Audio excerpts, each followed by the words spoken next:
a lot of people are like, oh, I want to avoid this crypto thing. I'm like, if you avoid crypto, that's like saying like, oh, hi, I only invest in bonds. Everybody thinks entrepreneur job is easy. It's just get in there. No, it's total commitment. It's full time. One of the startups, I got us to 150 million in revenue. A lot of people are thinking like, oh, this is Web 3 or this is Web 2. And I'm like, why this dichotomy? We're actually in Web 5. A lot of Web 2 needs to speed up, catch up to Web 3. And Web 3, you wouldn't exist without Web 2.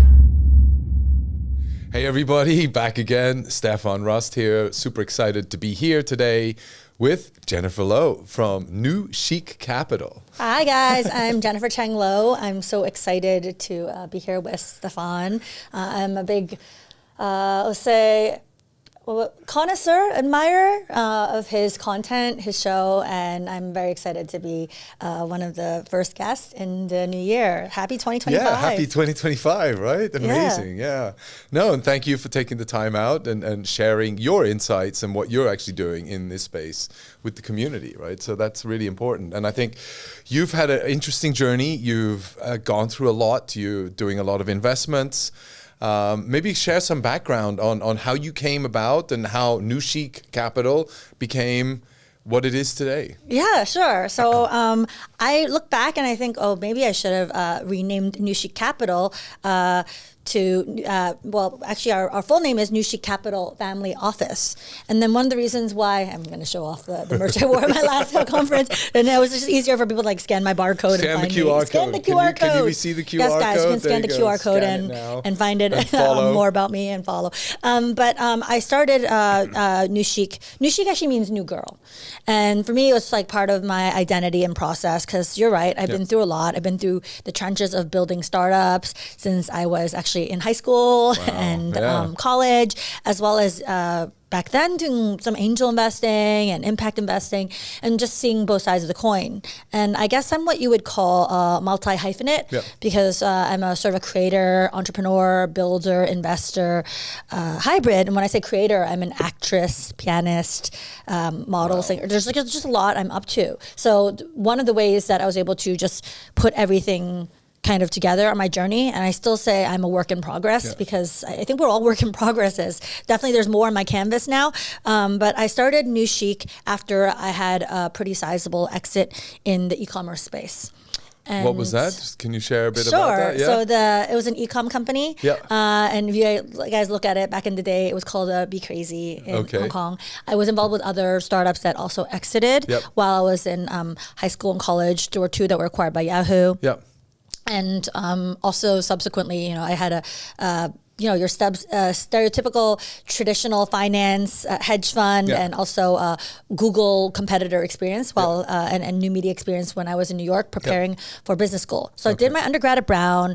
I did piano at New England Conservatory. I was accepted at age 8 as a little piano prodigy. I also was accepted into the PhD piano performance program when I was 12 or 13 to BU.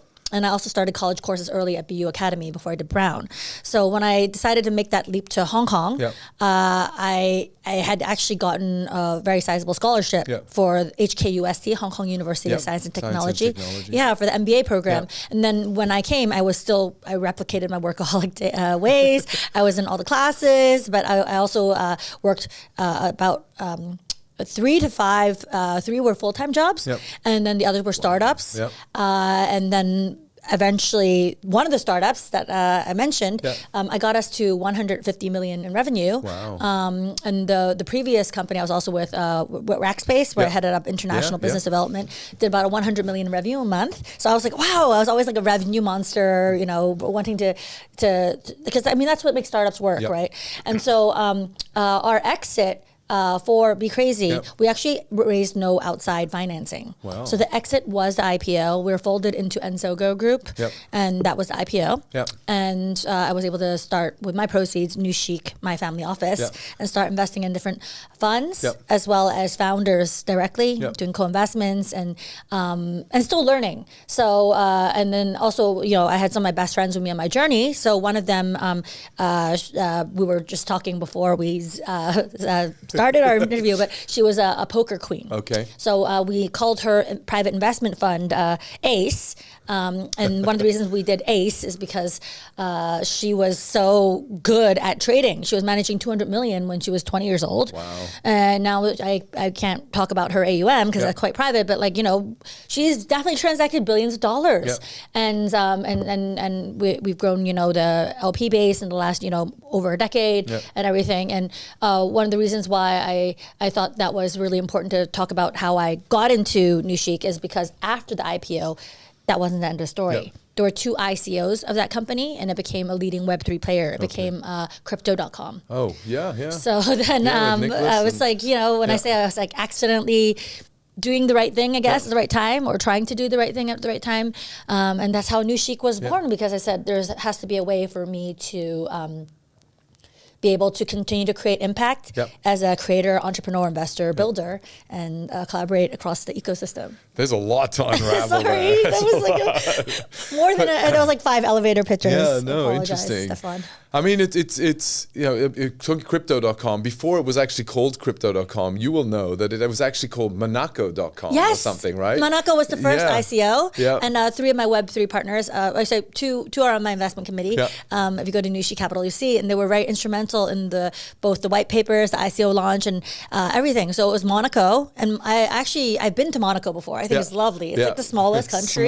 Smallest country. Also, I call Hong Kong sort of the Monaco of China, right? It really is. It's like very much a showcase. The only thing we're lacking, but I guess Macau has it, is the casino. The casino. But I mean, that's like a hop, skip, and a jump away. Exactly. Yeah. And then I also love how this is, you know, our reunion trip in Hong Kong. It's like, it's so great to see you back in Hong Kong, you know.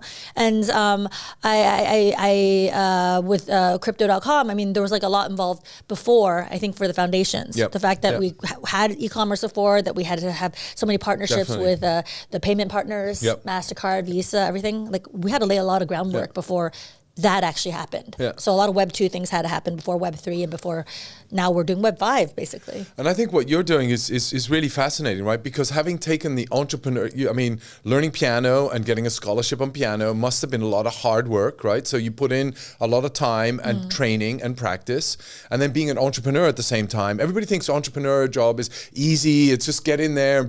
No, it's total commitment. It's full time. It's tenacity. It's persistence. It's engagement and total commitment. And I think you did that. You built out lots of partnerships. You're very revenue oriented if you didn't even get outside financing.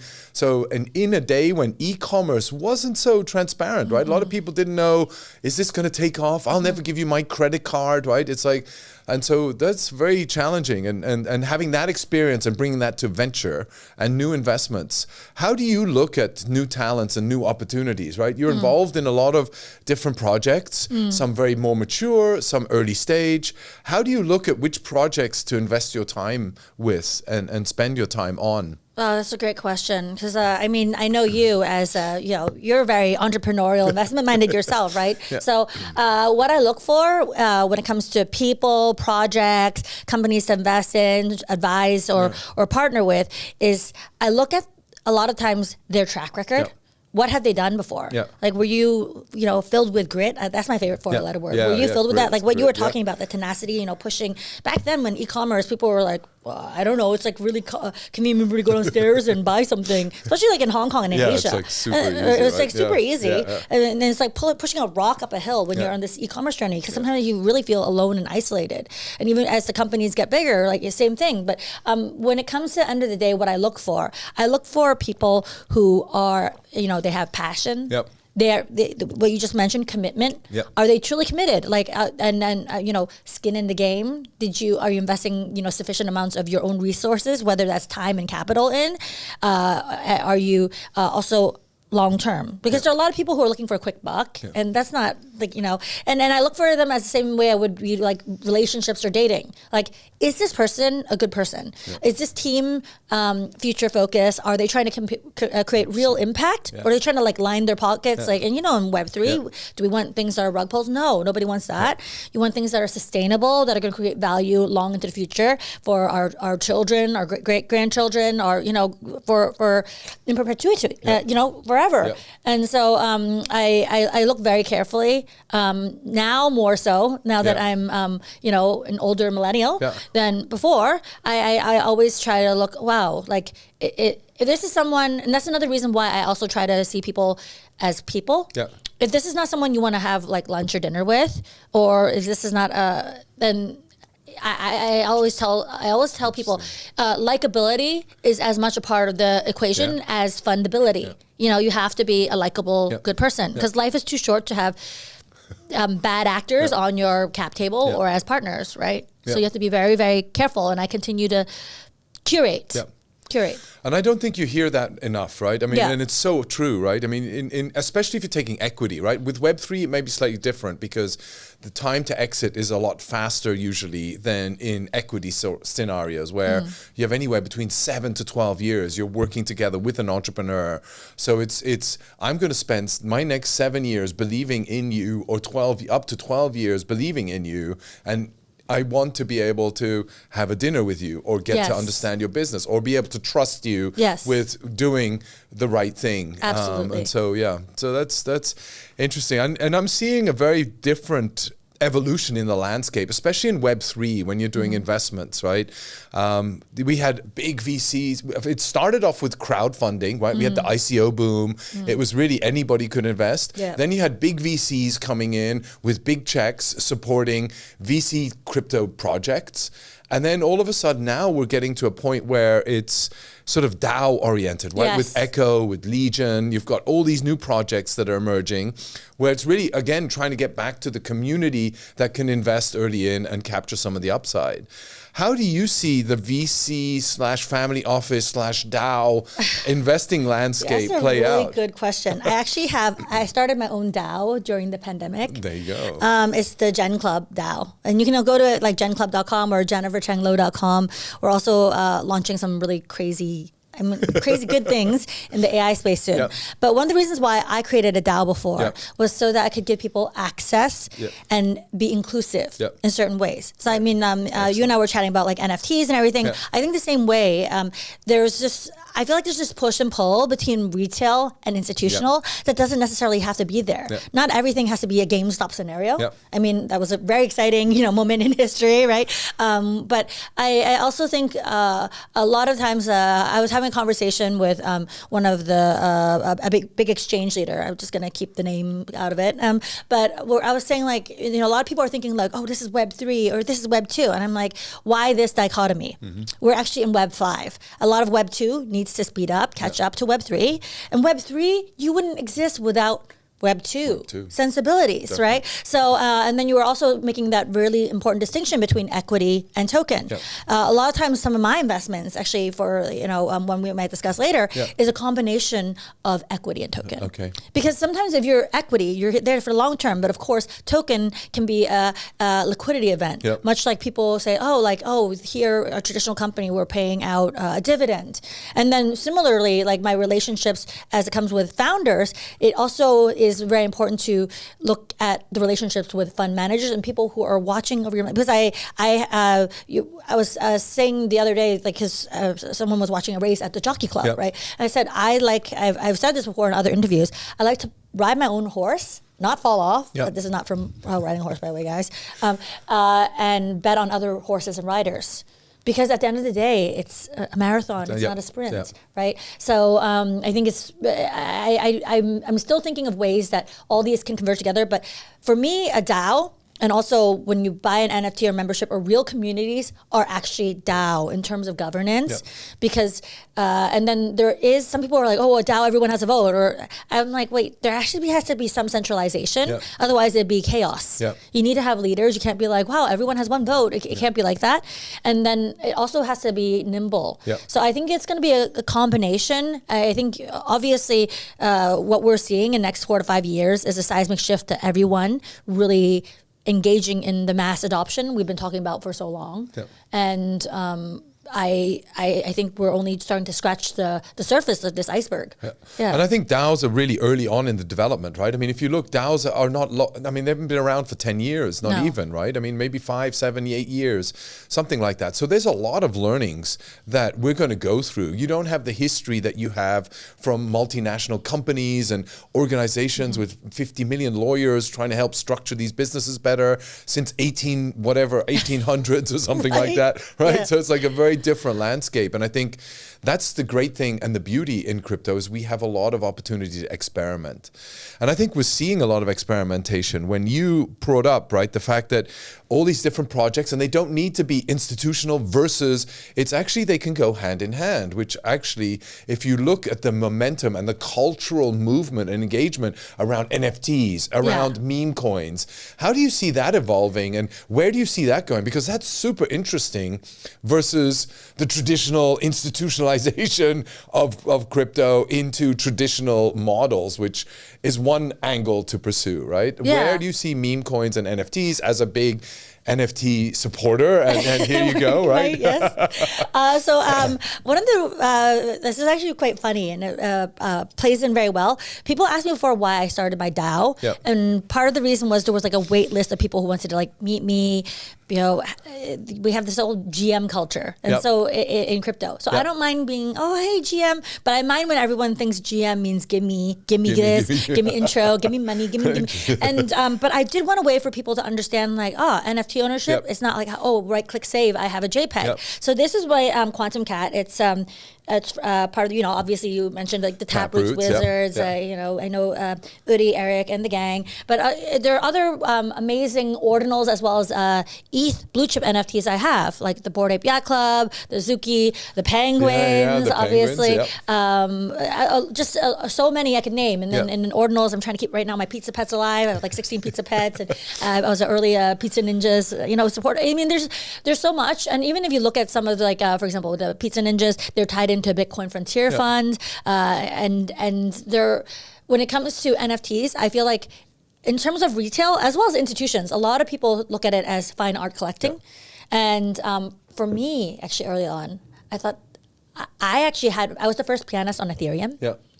And I also had... What's that mean, first pianist on Ethereum? So I actually am the first pianist. I have a performance that is an NFT. So you recorded it and then put it onto the blockchain and then encrypted it there and enabled an NFT to be given access. So what does the NFT entitle? So there were 2 NFTs made. I kept one and I gave one to the girl who lost her life partner to Delta COVID. So the reason why I went into NFTs in the first place is because I was actually the Hong Kong quarantine pianist, and I played a lot during the pandemic. I raised millions of dollars for charity using my piano. Well done. And not only for, you know, Stop Asian Hate and other causes, but one of the reasons why I started doing it, it's just very early on in the pandemic.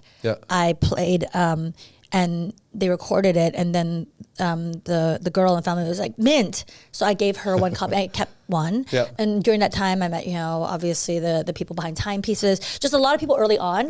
But it's because I went into NFTs not, again, accidentally. It was because I was the first pianist, and I'm actually, you guys just stay tuned, I'll be the first pianist on Bitcoin. It's actually launching soon. Because I feel like Web3 is a way for not only creators to have access, and then people said, I'd like to have your NFT, and I said, well, if you can't afford this, you can buy the T-shirt on my DAO, right? And the other ways I think of connecting it all is AI. Right now, I'm really bullish on AI agents. I have one launching really soon, actually within the next week, and that's a way of me to be able to connect, you know, my main portfolio as well as my main partners together, because then it's a way of curating, having more access, and not just be a full-on trading bot. And I want to make sure that, I mean, as you know, you're a successful player in the space, right? As some people, I feel responsibility for giving back. And when you say meme coin, I think meme coins are interesting. It's a phenomenon, but I don't like it when a meme coin is just purely a meme.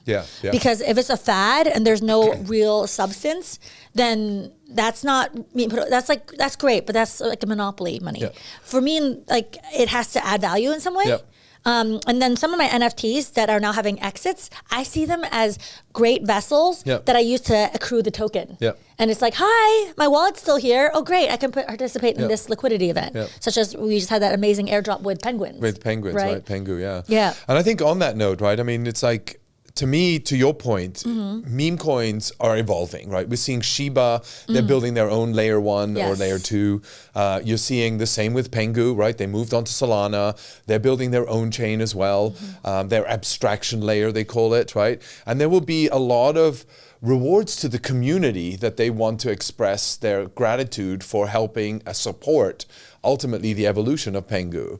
And I think that's, how do you find those and how do you explain that to other people that aren't a part of the crypto community? Because I was just in Hong Kong for the last 2-3 weeks and I met a lot of different people in the crypto industry that are total D-Gens. We're all in it. We love it. We Jen believe is it. my name, so I'm D-Gen. D-Gen, right?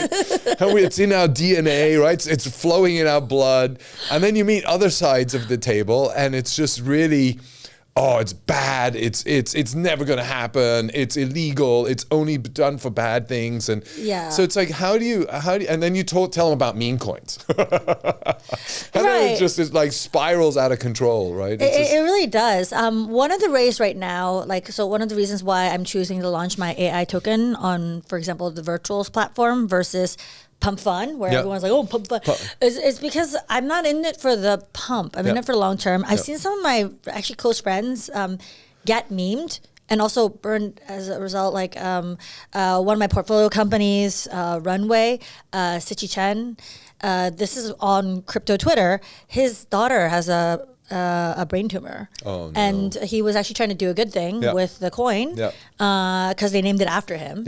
And some of the biggest meme coin folks, I mean, they made millions on that coin, but he donated it to charity, to the Hansen Labs that are researching what to do with it. Now, then he launched another coin out of, it says, oh, it's going to zero, and then people are mad because they're like losing money on it. So, and then in the meantime, he's a very famous Silicon Valley exited founder. You know, he's had a company that sold to Zynga before. He's like a 5-time founder. I mean, full disclosure, I'm a co-investor. I'm an LP in his private fund that he had previously, as well as I'm an investor in Runway, right? Private investor in Runway, NewChic and I. But to see that play out was kind of like, you know, because crypto is interesting. You can either have like a community feel good vibes, or you can have like that mob mentality. And then one of the other things is like that I think I feel like the crypto community can learn more etiquette. But I feel like the traditional TradFi or the people who are not exposed to it, you have to be open to explore. You have to say like, oh, let me download a MetaMask, let me download an Xverse wallet, let me have a Phantom wallet. Otherwise, it's like saying like, oh, I don't do online banking. I write checks, or I only, you know, pay for things with cash. You can't do that and be a part of today's society. So when one of the things I did to onboard some of my best friends before was I would get them all to download MetaMasks, and I would give away NFTs. I actually have over 1,500 NFTs that I still own, but I've given away, because the blockchain doesn't lie. You can see my gifting wallet. I've given away more than 300 NFTs. And one of the reasons why is because I wanted to make sure people learn. And you learn from doing. There was actually another prominent person in the space. I'm not going to name because, but she got drained. And I and others that's a nice way of putting it. Put some pieces back into her wallet so that she could sell and regain some.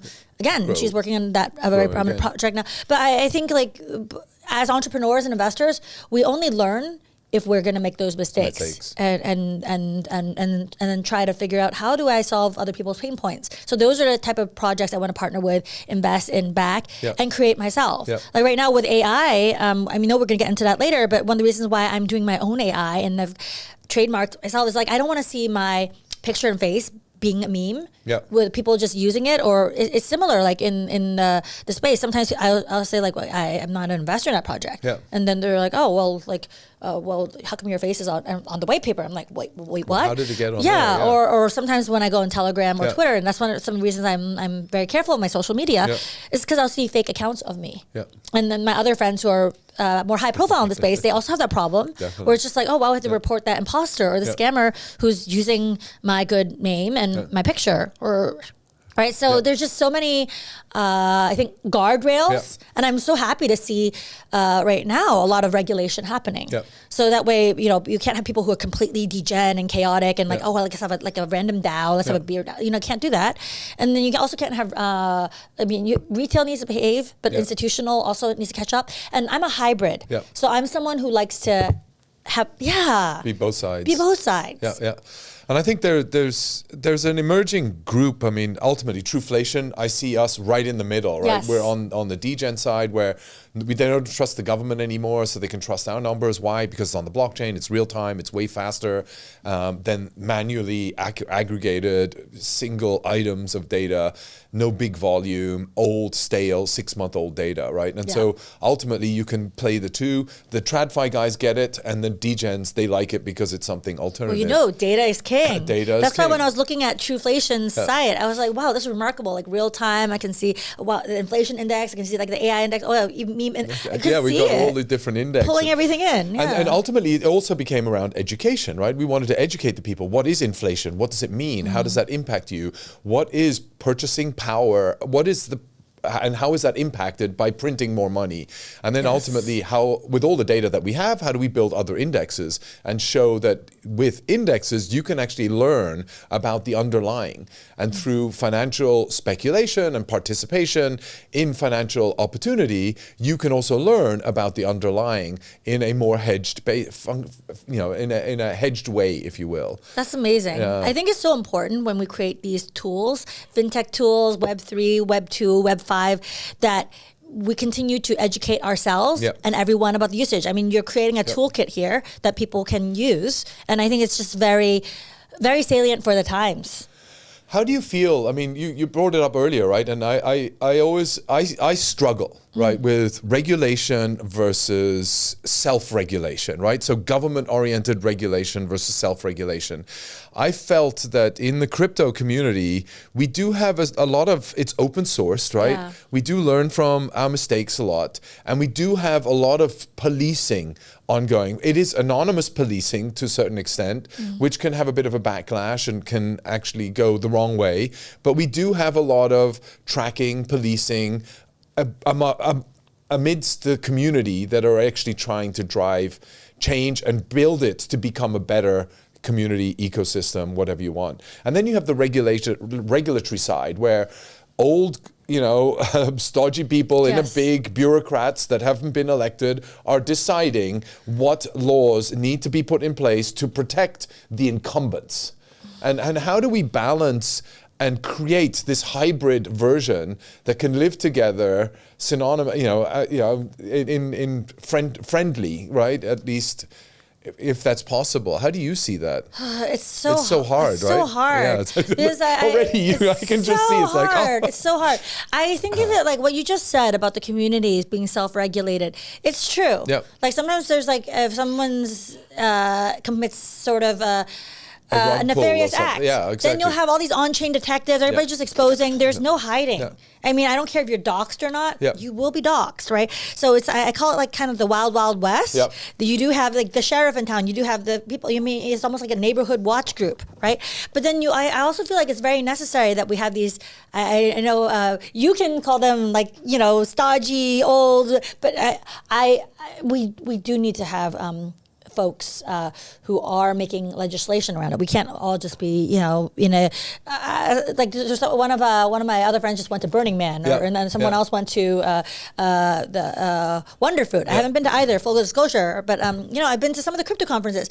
We're not constantly living in a utopia where we can't. I mean, there needs to be, laws evolving, regulation evolving. Because sometimes, like, full disclosure, I still have property in the U.S. and everything, property in Asia. But if I'm in the U.S., there's some like laws that are very antiquated in terms of like, oh, does this person who passed away still get to use the driveway and everything? So I think there needs to be a constant evolution. I think that's what needs to happen. I'm glad to see the traditional folks kind of wake up and realize, and then what you said about, Truflation, inflation being there. A lot of people didn't realize that inflation's been here all along. Yeah. Like when times of war, during COVID, people were like, oh, are we going to be in a recession soon? I'm like, we are in a recession. Like governments are printing money.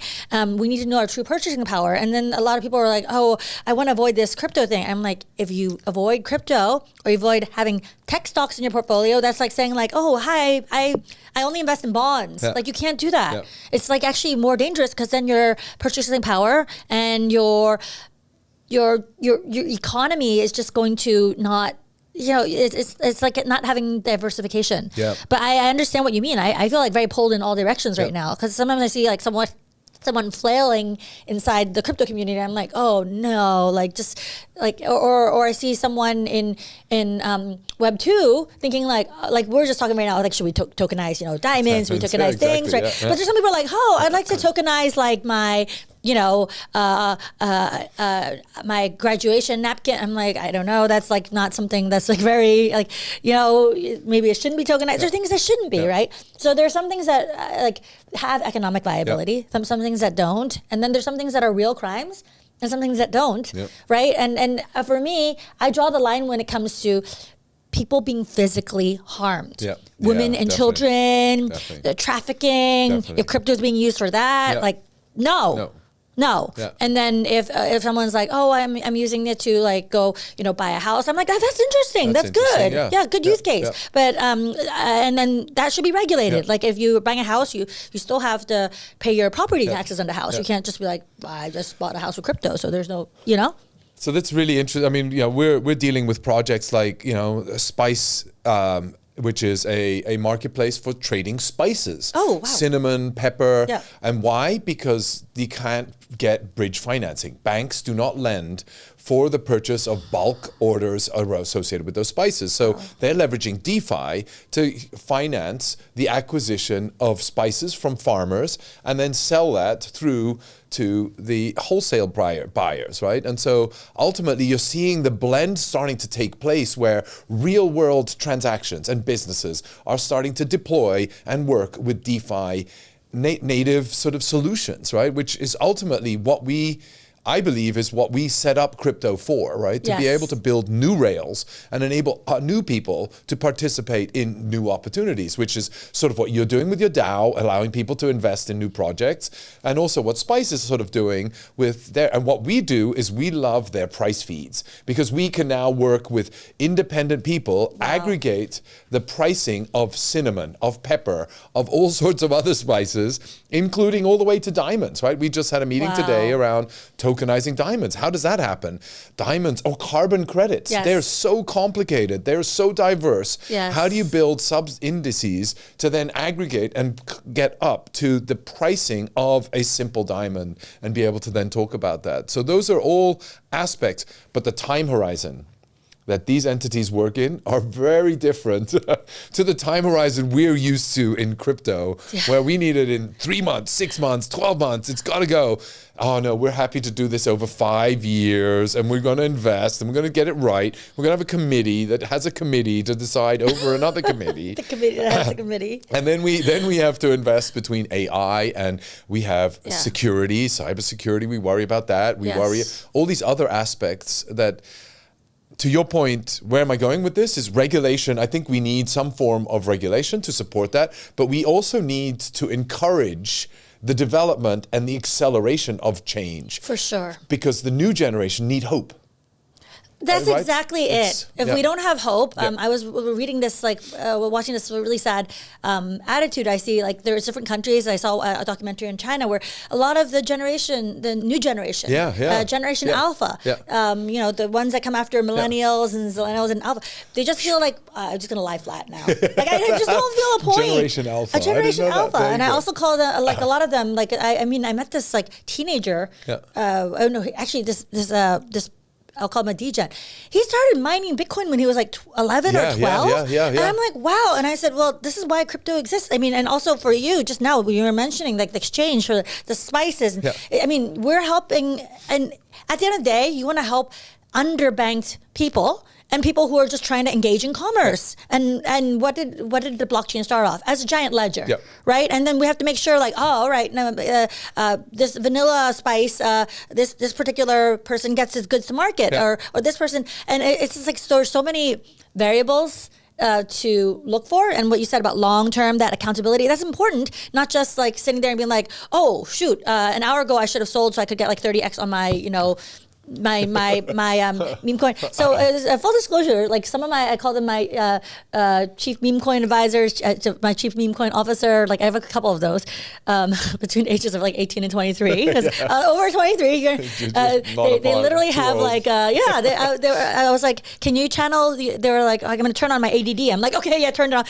Turn on, because for some of them they're like, this is either going to go really well or it's going to be a shit coin. I'm like, so he was like, I'm going to two titles here: chief shitcoin officer, chief meme coin officer. I'm like, that's so funny, but it's true, because we need to make sure that we are. I was actually saying, someone was asking me the other day, are you crypto native? And I'm like, I don't think any of us are crypto native unless you are literally born on the blockchain. And there's so many use cases now. Like I've invested in some,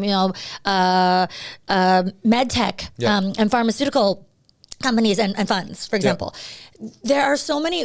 In this sort of journey we have towards improving humanity and our lives, we need to make sure that right now, like for example, I had to go to the hospital for something once.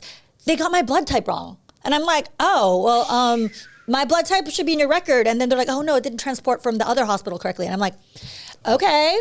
Well, that's, so I think later we're going to be in a future where, our data, what's private to us is private. And what you mentioned about security, that's really true. I don't want, I need to know my blood type. My medical professional does. There needs to be like a smart contract possibly happening there so that they can grab my data quickly. But I don't want the whole world being like, oh yeah, this is my blood. Like that doesn't need to happen, right? So, I mean, such interesting, I wish we had we need to have a follow-up episode. I'm learning so much just from talking to you. And yes, I think the diamonds on the blockchain, very important. Because I've actually lost a diamond before, and then someone, the police, because I was filing a report, and then I decided maybe, okay, I won't do that. They said, can you prove that this is your diamond? I'm like, I think there was an engraving. Oh, there's a picture of me wearing it. 10 minutes before I lost it. And then they're like, oh, okay, then it is yours. So someone picks it up, then we can prove it's yours. I'm like, because you need to have provenance. And you need to also, now we're in a situation where baby boomers, even Gen X, there's a seismic transfer of wealth happening. Right. Definitely. And later I've seen cases where people they're like, oh gosh, the person I was paying for. And then the last thing he heard was actually my piano before they unplugged him, and that's when the mint happened for the Ethereum NFT I did. People still revere him to this day. It was a Jin, Wolf X Lion, and he had sold a lot of NFTs before. But the main thing is that his family couldn't find his seed phrases.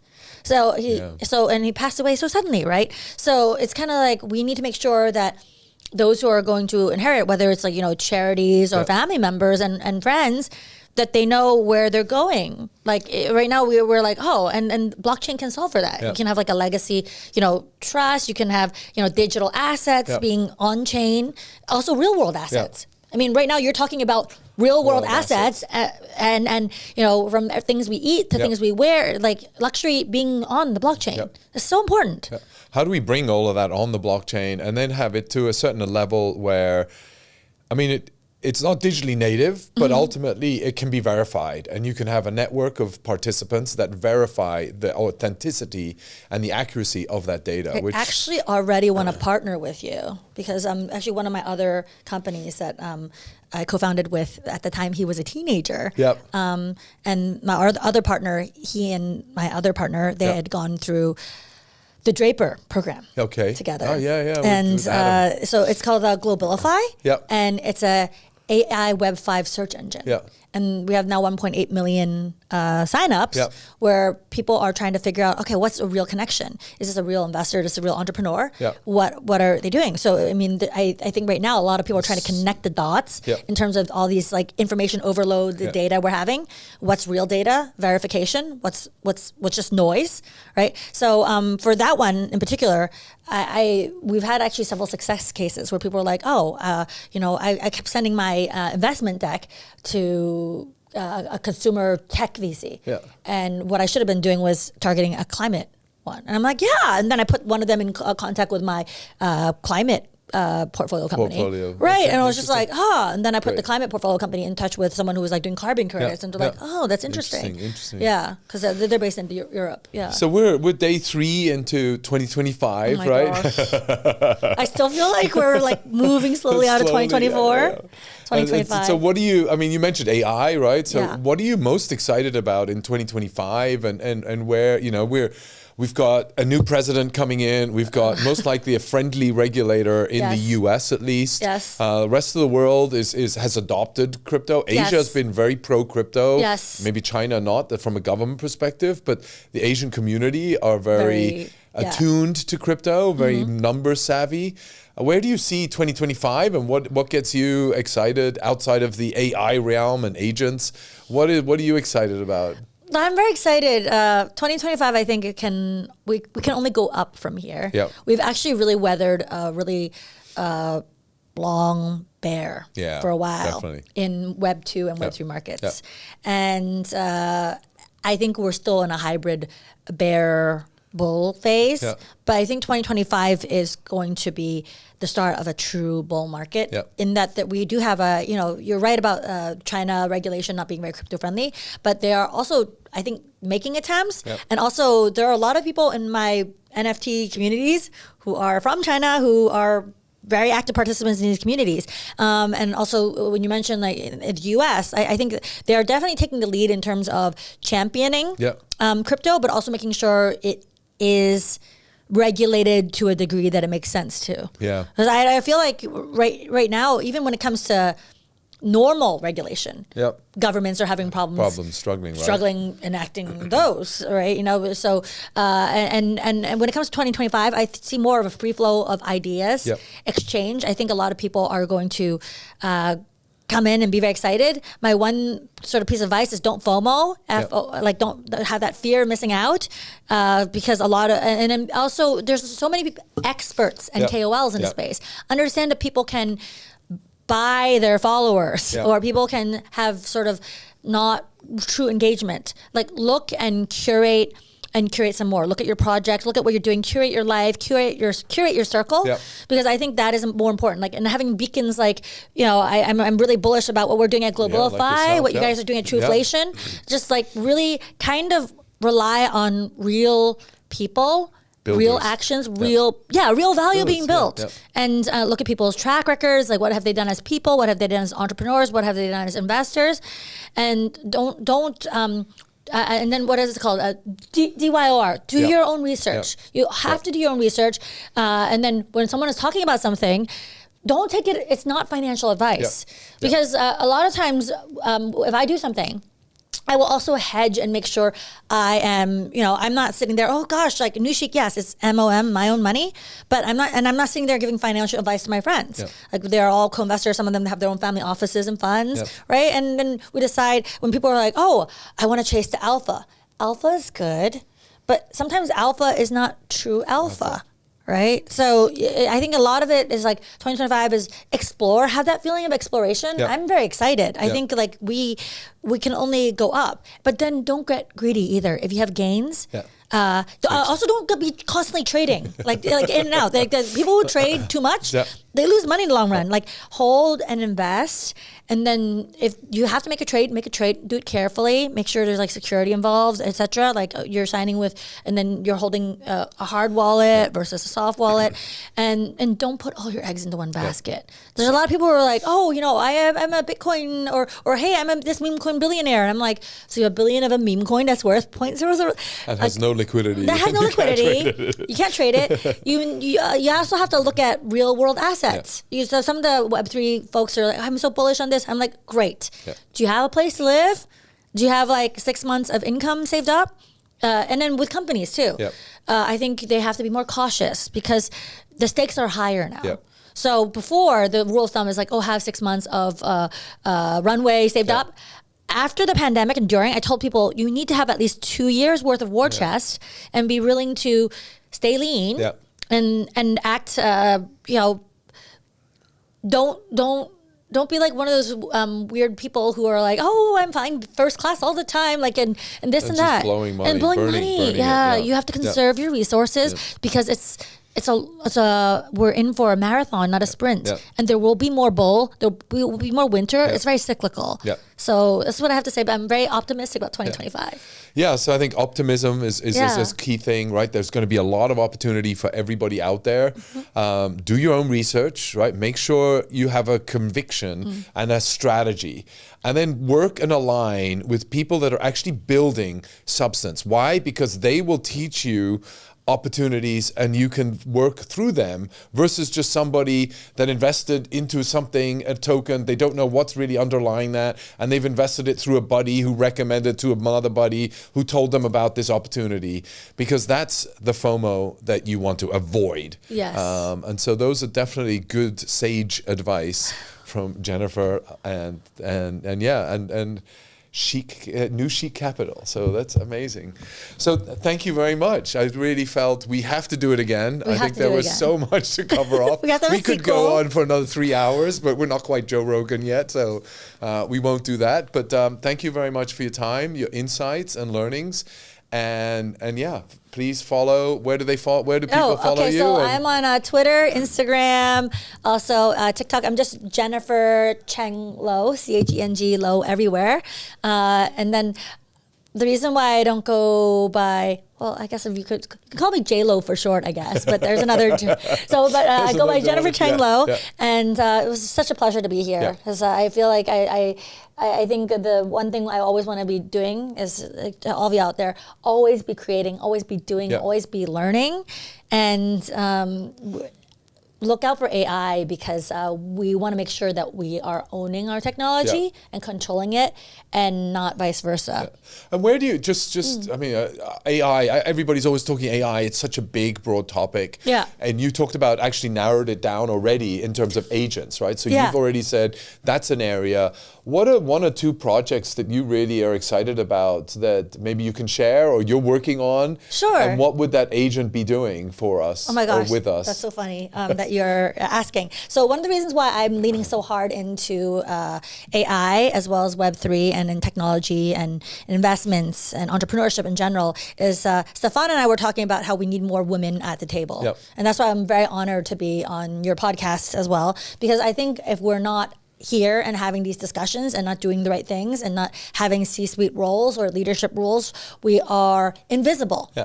So for AI, I'm very bullish on, Globalify. We're going to continue at NewChic Capital to make sure we're investing in impactful technology that's really life-changing.